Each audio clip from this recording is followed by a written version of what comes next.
What's up, guys? Welcome back to Zilla MMA. I'm your host, as always, the Zilla. I want to start this episode like I always do, thanking you, the viewers. We're getting great viewership right now. I love what I've been seeing. Please like, subscribe, tell your friends, leave some comments with your picks. I love getting the input of you guys, letting me know what you guys are thinking. It's always really appreciated. But the channel is growing. We're making some great progress. I love to see it. I love making these videos. So keep it up. Please like and subscribe.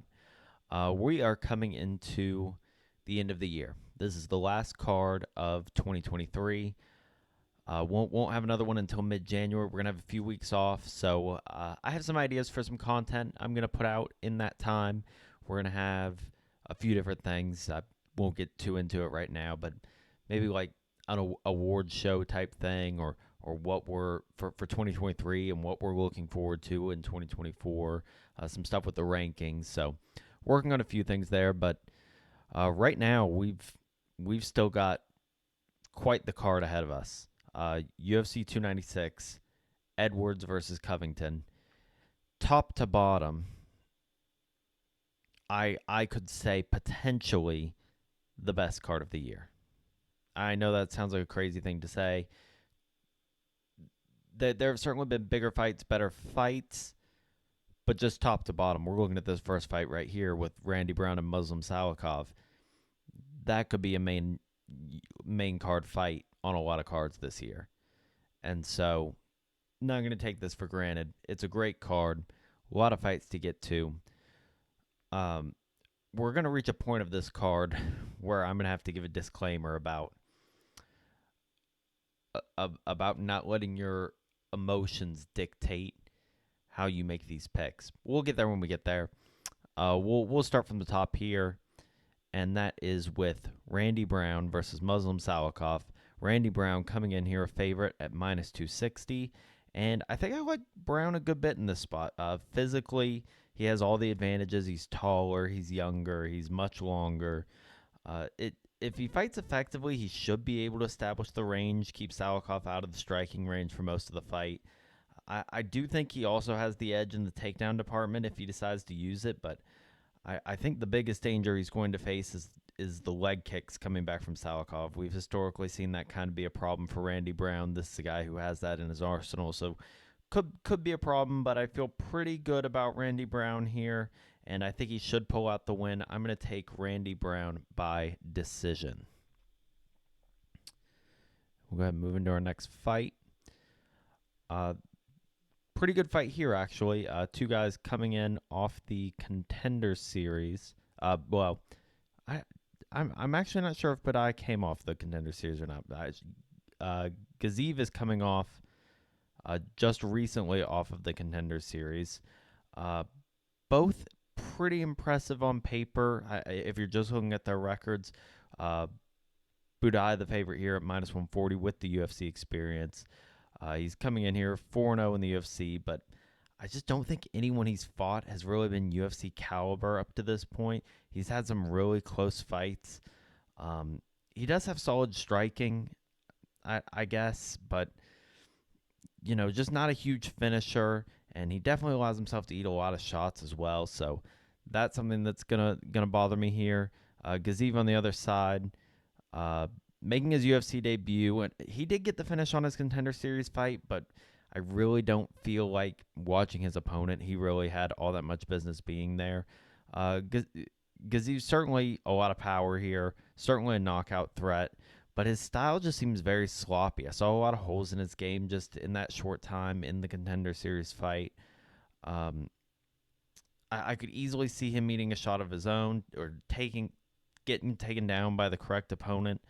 Buday, obviously, as we've seen, is going to be looking to try and hold him up against the cage, but the takedowns aren't a huge threat. I don't think this is the right opponent that's going to be able to do this.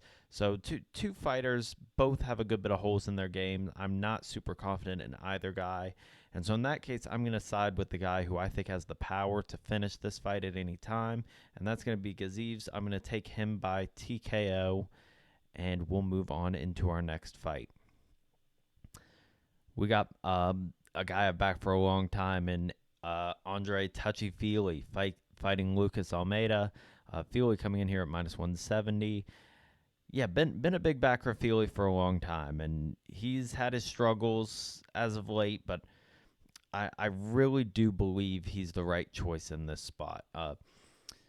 If this stays on the feet, I give a slight edge to Fili still. I think he does do a good job using his length, sticking the jab out. I think that's going to be a real problem for Almeida if that is how this fight takes place. But Almeida, a good striker in his own right. Fili obviously had problems being hittable in the past, so I don't think that's the ideal way to fight this if you are Fili here. I think the better move is going to be to mix in the wrestling. He has shown that in the past. He's not used it consistently, but it is something he has. We've seen how much Almeida struggles with it. Definitely saw it in his last fight against Sabatini. So it's a skill in Fili's bag if he decides to use it. This pick definitely far from a sure thing, but I'm going to go with Fili here. I think he has more paths to victory. I'm actually going to take Fili by submission here. It'd be his first submission in over a decade, but I think this is a fight where things could just work out right, where that's something he could get. So give me Fili by submission. Next fight, we've got Tagir Ulanbekov versus Cody Durden. Tagir coming in here as a favorite at minus 165. Honestly, kind of a tough one to call, but I see this as two fighters kind of heading in different directions here. So we've got Tagir. I had a lot of faith in him coming into the UFC. Obviously, one of those Russian wrestlers, Khabib's whole crew, all that. You know, we've been over that 100 times before. But he, in my opinion, he's really underperformed since getting into the UFC. He certainly can get the takedowns, but what's he really do with them? You know, he's not a huge threat with damage when he gets down there. He doesn't do a great job of keeping the fight on the ground once it gets there. I'm not really concerned about him getting the finish. And Durden on the other side, I mean, I think he's really kind of overperforming right now. Has world-class wrestling. We've seen solid striking from him. I think he's a better threat to get the finish than Tagir is.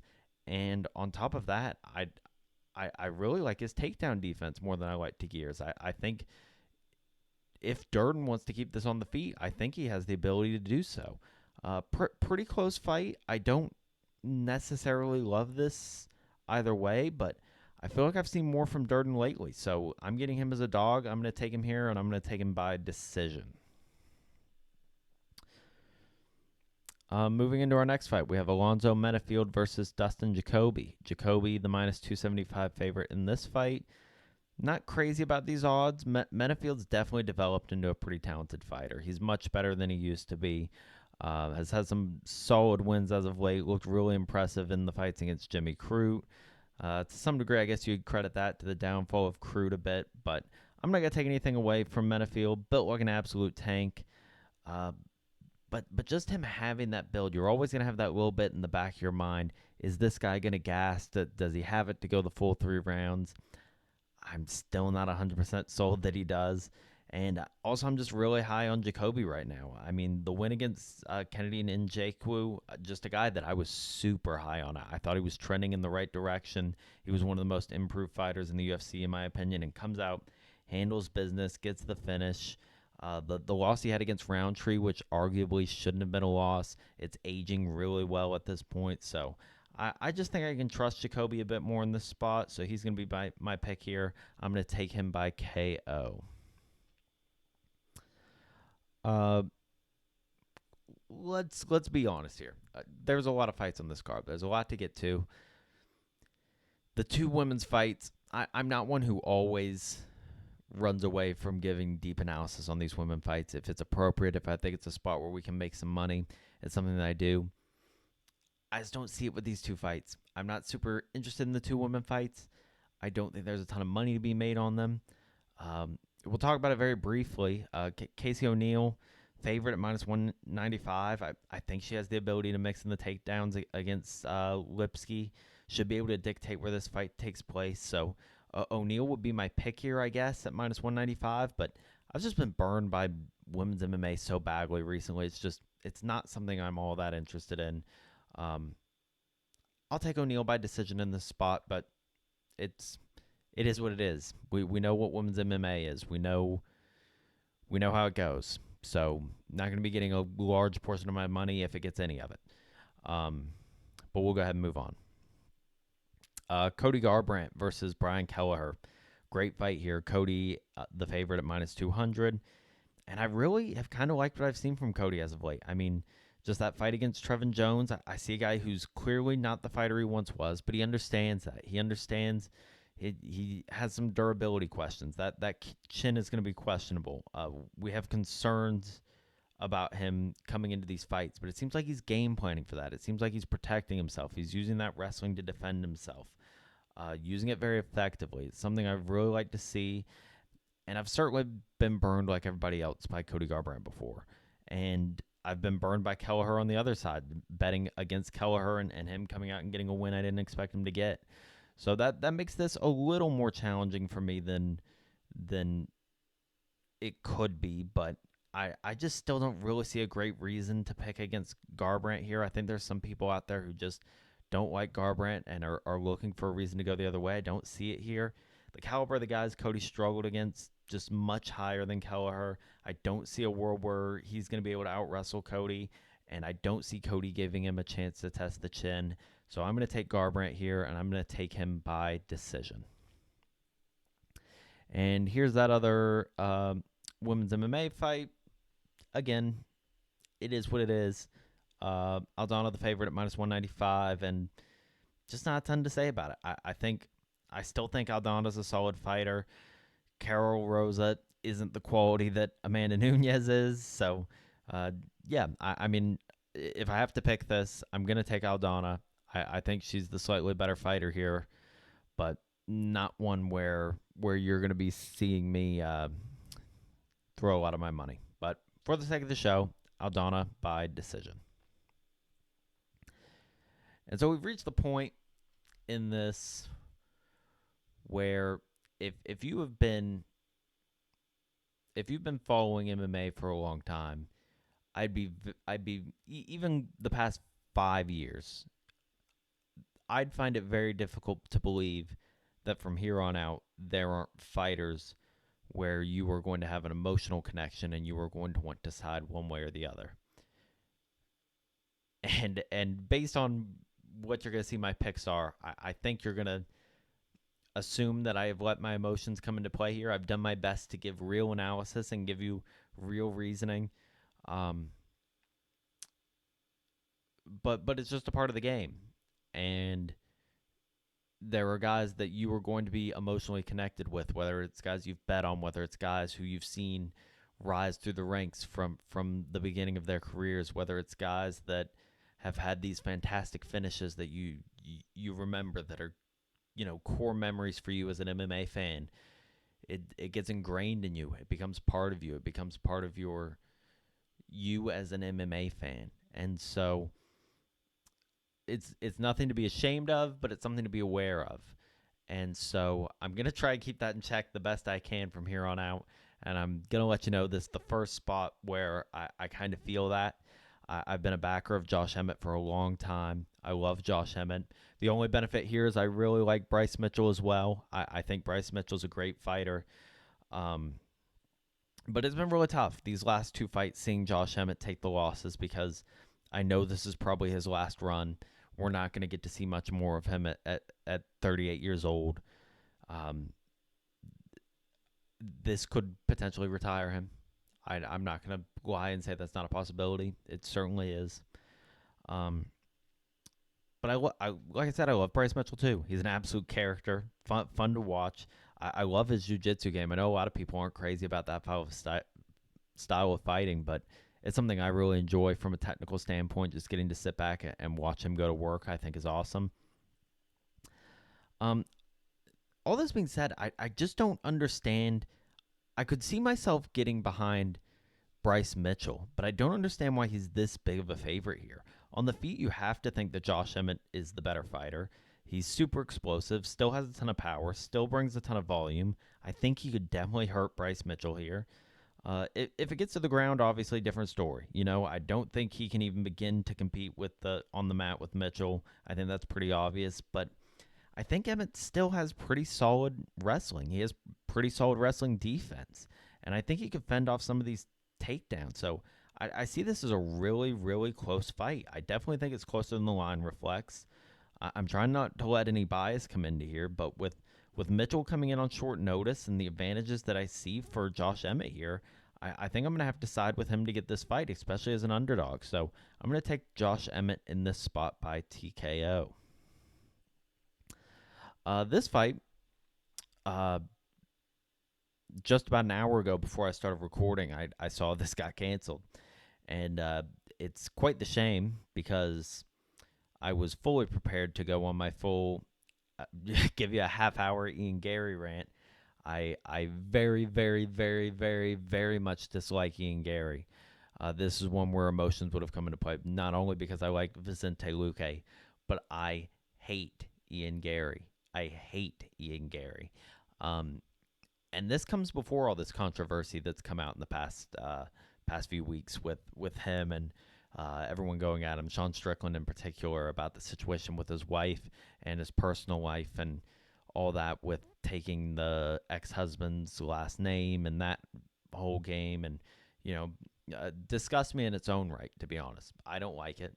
I know a lot of people don't want to get into the personal business stuff and everything, but I think that's kind of an element of being a fighter. It does get personal, and I don't like any of that. But on top of that, I don't like Ian Garry as a fighter. I think he's highly overrated. I think his mouth cashes some checks that I don't think his fists are going to be able to cash at some point. I think he's a knockoff of Conor McGregor. He tries to be something that he's not. And I'm still taking the opportunity to get a little bit of my rant off here, even though he is not fighting. He came off the card tonight. Claims to be pneumonia, the flu. I don't trust this guy as far as you can throw him, which you can throw him pretty much any direction and it'll get thrown back because he gets kicked out of every gym that he tries and go into. Because that's just the kind of guy he is. Nobody wants him in their gyms. Yeah, he's just not a likable guy in any way whatsoever, in my opinion. I was really excited because I thought I had a good reasoning behind why I could back Luque in this spot. But we're not going to get to see that. Still undetermined at this point how things are going to be handled with Luque. I don't know if he's going to be able to get a replacement this late in the week. I don't know if they had someone on standby. I'm sure we will see shortly. So something to keep your eye on. But Ian Garry, Vicente Luque fight is currently, as of right now, off this card. This is probably the most emotion-based one on the card for me. Tony Ferguson, Paddy Pimblett. Paddy the favorite here at -310. And I can't imagine if you were a long-term UFC fan that in some form or fashion this isn't an emotional spot for you. I mean, the fight that should have happened, I'd have it on the wall behind me in every video. It's tough seeing what happened to Tony's career. I'm always going to have a soft spot for him. I've backed him for a long time in spots that I knew I probably shouldn't be backing him. We're looking at 6 straight losses over the past 4 years. Over 4 years since his last win at this point. Just looks like an absolute shell of himself. It kills me to see it. I hate that he keeps going out there. If he loses this fight, I certainly hope this is the end. I don't want to see this anymore. But that being said, again, I have a conflicting thing on the other side. I don't really like Paddy Pimblett. I don't much care for the way that he carries himself. I don't think he focuses on the right things. I think he is more about the publicity for himself, trying to make his face known, make his name known, attaching himself to the hip of Dana White, which I'm not the Dana White critic that a lot of people in the MMA community are, but just the way that Paddy Pimblett has gone about it, for some reason, just kind of grosses me out. I don't like it. I think he's kind of artificially propped up. I don't think he's done anything to get the credit and fame that he's gotten to this point. And the whole debacle with him just trying to call for that last fight being the fight of the night and how he won it easily and all this just doesn't sit right with me. It's just kind of gross. I don't expect you to go out there and say, hey, I lost this fight, but to act like you did everything right and that you put on a good performance, it just doesn't sit right with me. And so, yeah, that was kind of the final straw for me on I'm just out on this guy. He's just kind of a character, and it's not one that's landing with me. I'm going to tell you something I normally don't tell you on fights, and that's that I'm going to give you a pick that I don't necessarily think you should bet. Well, I'm not going to say you shouldn't bet. You shouldn't bet it straight up, because I'm going to take Tony Ferguson again. And I'll give you some reasoning. I'm going to take Tony one last time.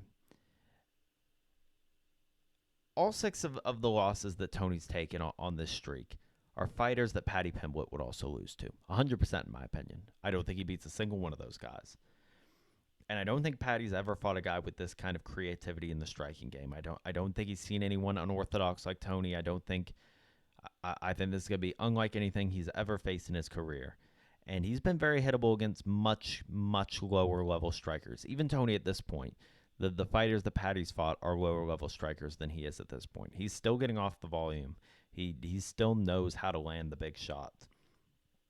I'm praying that we just get a sliver of what Tony once was here. I just need him when they get in that clinch, when Paddy puts him up against the cage, when he tries to get those takedowns. I need those slicing elbows. I need him to make this messy. I need him to make this difficult for Paddy, because I've never seen Paddy have to dig down and fight in a fight where someone's made it really dirty like that. And I think Tony has it in him to do that. I don't know if he does. I've heard all the right things all week. We've heard the interesting things about his corner. We've seen interviews with him just looking as confident as ever, but we've heard it all before. This isn't the first time he's done this. And so it's almost impossible to be confident in him. I'm not betting this straight up. I'm not taking Tony Ferguson straight up in this spot, even at that line. I'm going to take a small bet on Tony Ferguson by KO, currently plus 750 on my book. I don't know. I feel okay about it. I think if he wins, that's how he will win. If he wins by a decision or submission, I'll be happy, giving that money away to the books. But I'm giving him one last try. And hopefully if it doesn't work out here, it will be the final try. But yeah, the pick here will be Tony Ferguson by KO. Next fight, we've got Shavkat Rakhmonov versus Stephen Thompson. Rakhmonov, the biggest favorite of the card at minus 650. Really hate this line. I wasn't all that impressed with Rakhmonov in the last fight. I was expecting this line to be around like minus 250, minus 300. But I do have to admit, stylistically, this matchup's really, really much in his favor. I think he should win this fight. It's your classic grappler versus striker, but unfortunately, as elite as that striker was at one point in his career, he's 40 years old, and I really don't see how he keeps Rakhmonov from landing the takedowns. We've seen Wonder Boy struggle lately. He's had guys like Bilal and Gilbert take him down, and even Holland for some of the fight was able to wrestle with him. And I guess there's always going to be that chance that Wonder Boy catches Rakhmonov at some point in this fight. That certainly exists. That's certainly why I don't like this number of minus 650. And there's certainly a chance he could prove me wrong here, but I really do think Rakhmonov's going to be able to get him to the ground. I think he probably will get the finish at some point inside the distance. So I'm going to take Rakhmonov here by submission. Next, we've got our co-main event title fight. Pantoja versus Royval. Pantoja coming in here as the favorite at minus 185. And I will say Royval, definitely a very dangerous fighter. On a big streak of getting finishes, comes after you with a crazy pace. But for me, going back, watching the last fight, watching their fights leading up to this, I just think it's going to be really similar. I don't think it's going to be that different. I think Pantoja has done more to make improvements to his game. I think Royval is still very similar to the fighter that he faced last time. I think his striking's improved by a lot. I think his durability is held up, where when he's fighting a finisher like Royval, it's not going to be as much of a danger in a weight class like this, where it's really hard to get those finishes. I don't think the gas tank's as big of an issue as a lot of people do. I think Pantoja has held up pretty well in his last few fights.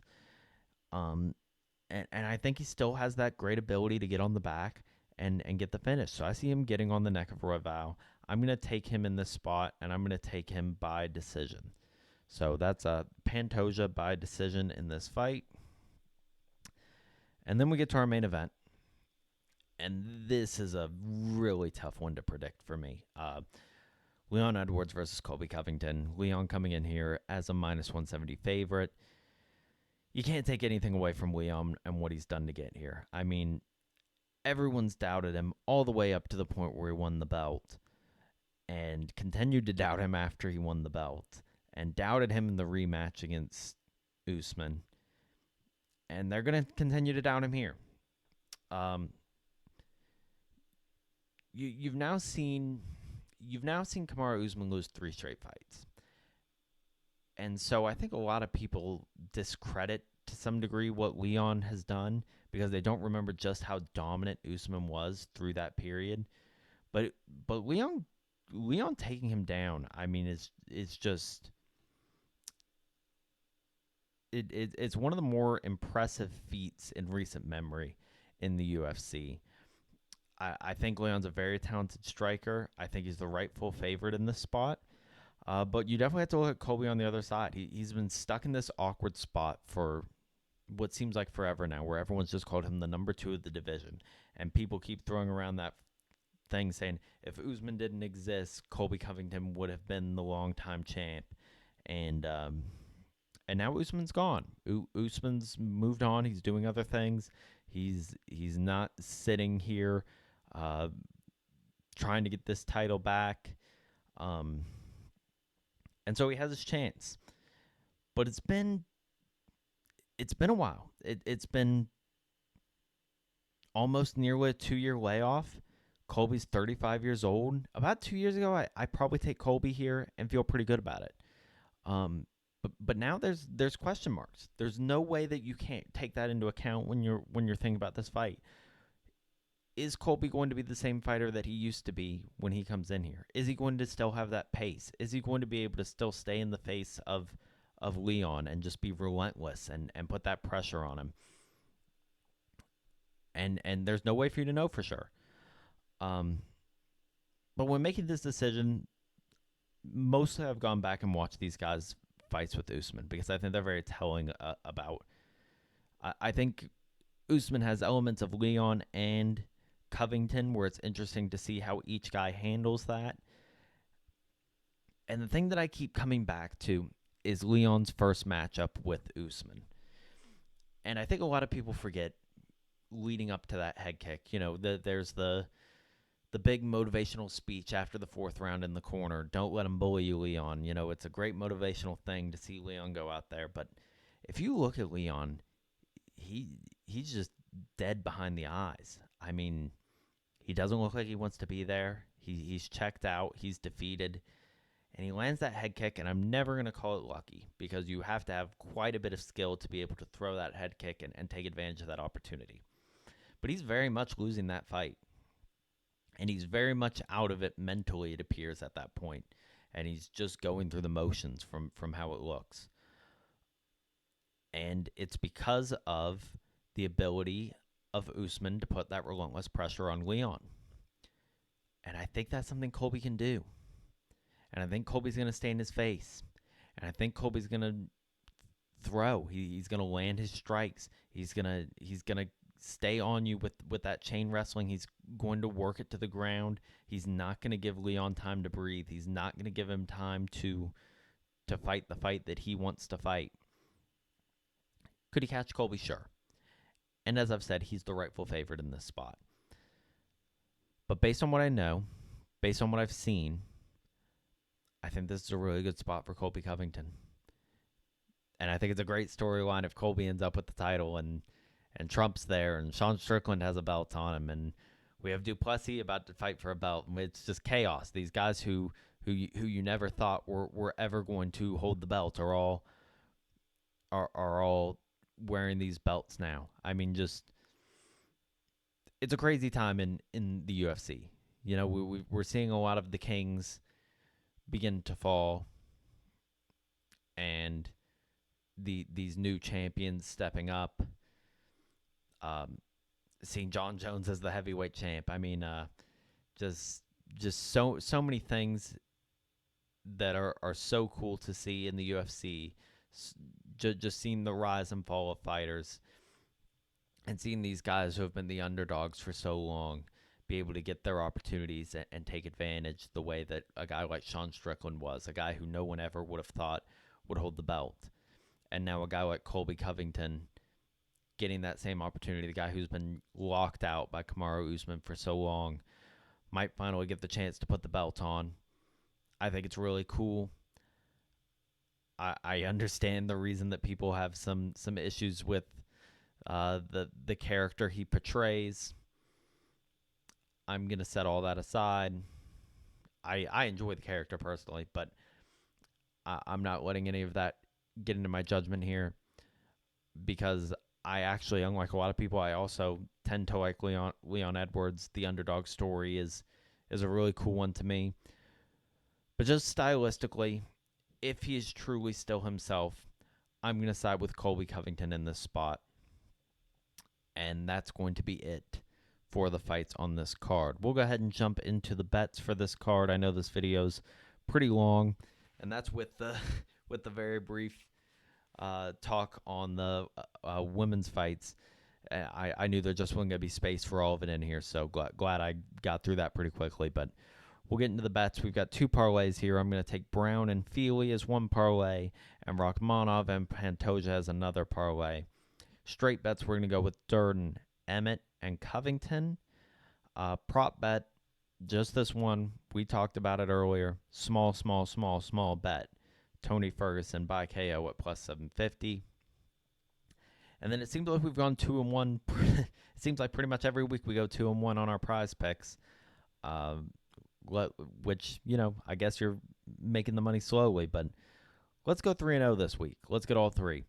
We're going to take Brown over on his fight time. We're going to take Mitchell under on takedowns. And we're going to take Fili over on fantasy score. Those are going to be our 3 plays of the week on Prizepicks. Guys, I really appreciate you. I really appreciate everyone taking the time to watch these videos. Like I said, it means a lot to me. I really want to grow this channel. I put a lot of work into getting the information for these videos. I want to give you guys the best information possible.